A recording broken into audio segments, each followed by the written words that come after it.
नमस्कार जय जगन्नाथ ओडिशा किचन को आपण मानक बहुत बहुत स्वागत। आज आमे बनैबा पूरा पूरी भाबरे नरम कौल पूरा जालीदार लाउ चकुली। ए लाउ चकुली खाइबा पई जेतिके टेस्टी देह पई सेतिके हेल्दी मध्य काहेकि ना आमे एथिरे कोनोसी प्रकारर सोडा इनो किबा दहीर यूज बिल्कुल भी करिने। ताले चलो तो स्टार्ट करिबा आजिर रेसिपी।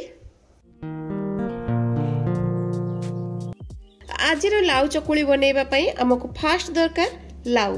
तो मु एठी नैची गोटे लंबा नाउ, आपण चाहिले गोल वाला लाउ मध्य नै परिबे।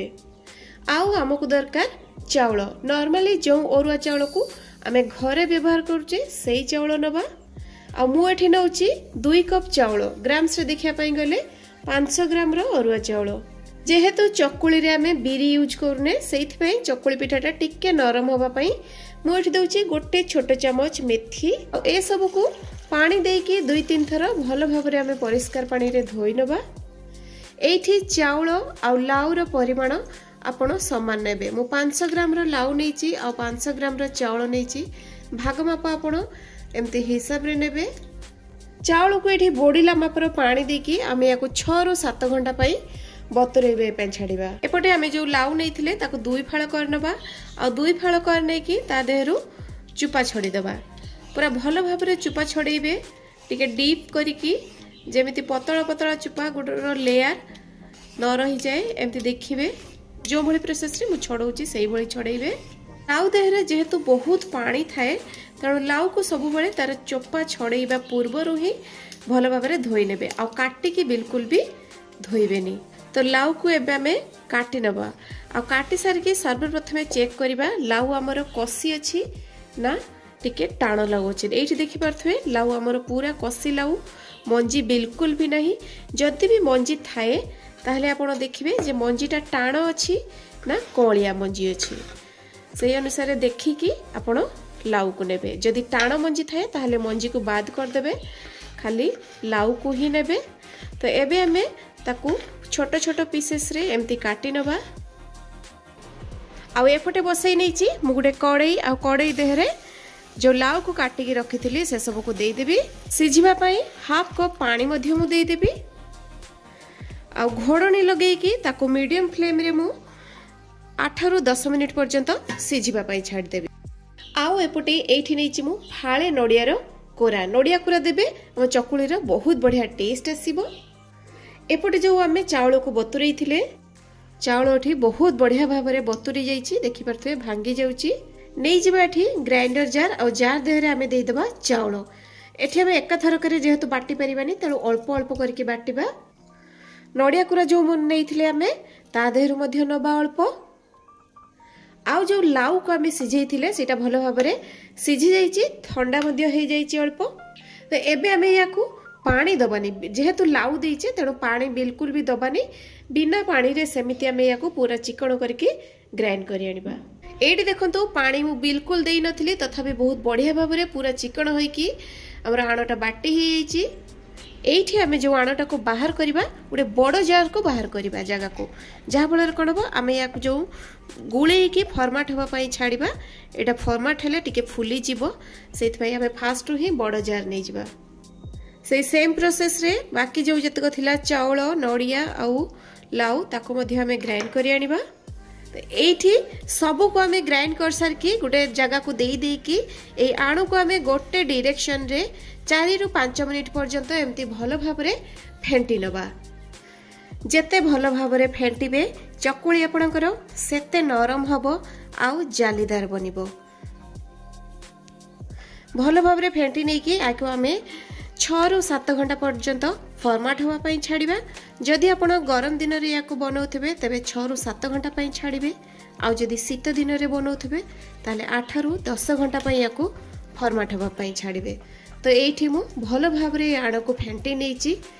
एबे हमें याको घोड़ने लगे दबा आ रेस्ट रे छाडिबा। तार भितरे बनै नबा हमें चटनी। तो चटनी बनैबा पई नैची मुठी अधा गिना मापर बादाम। बादाम को मुठी गैस फ्लेम को पूरा लो टू मीडियम रे रखिकी 3 ରୁ 4 मिनिट पर्यंत भल भाबरे भाजी नेबी।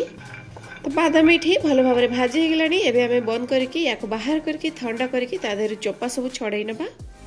तो चटनी ये मुझे गोटे गिना फाड़े नड़ियार कोरा जो बादाम को भाजिकी रखी ताकू नहीं जावा 2-3टा कंचा लंका आउ किछि अदा गोटे चामच मापर मुझे दही दही फ्रेश दही नेबे खटा दही बिल्कुल भी नेबेनी दही बदल में आपड़ चाहिए लेंबू को नहीं पारे चिपुड़ी ना तेंतुली अल्प नहीं पारे तो धनिया पत्र अल्प किछि नउची आउ स्वाद देखिकी देदेवी अल्प टिके लुण मिसैकी या पूरा चिकन करके ग्राइंड करनी चटनी टी खाइबा एते टेस्टी जे आपण चाहिए या एमिति खाई परिबे नहले जदि टिके चटपटा टेस्ट चाहूथांती ताहले ताको टिके आमे तड़का दे देबा तड़का पई एठी मु फ्राइंग पैन रे नै जाउची गोटे चमच तेल गरम हे गेले दे देबा एठी गोटे चमच सोरिष फुटीबा पई भलो भाबरे सोरिष टिके फुटी गेले एठी दे देबा 2-3टा सुखिला लंका आउ किछि भ्रुसुंगा पत्र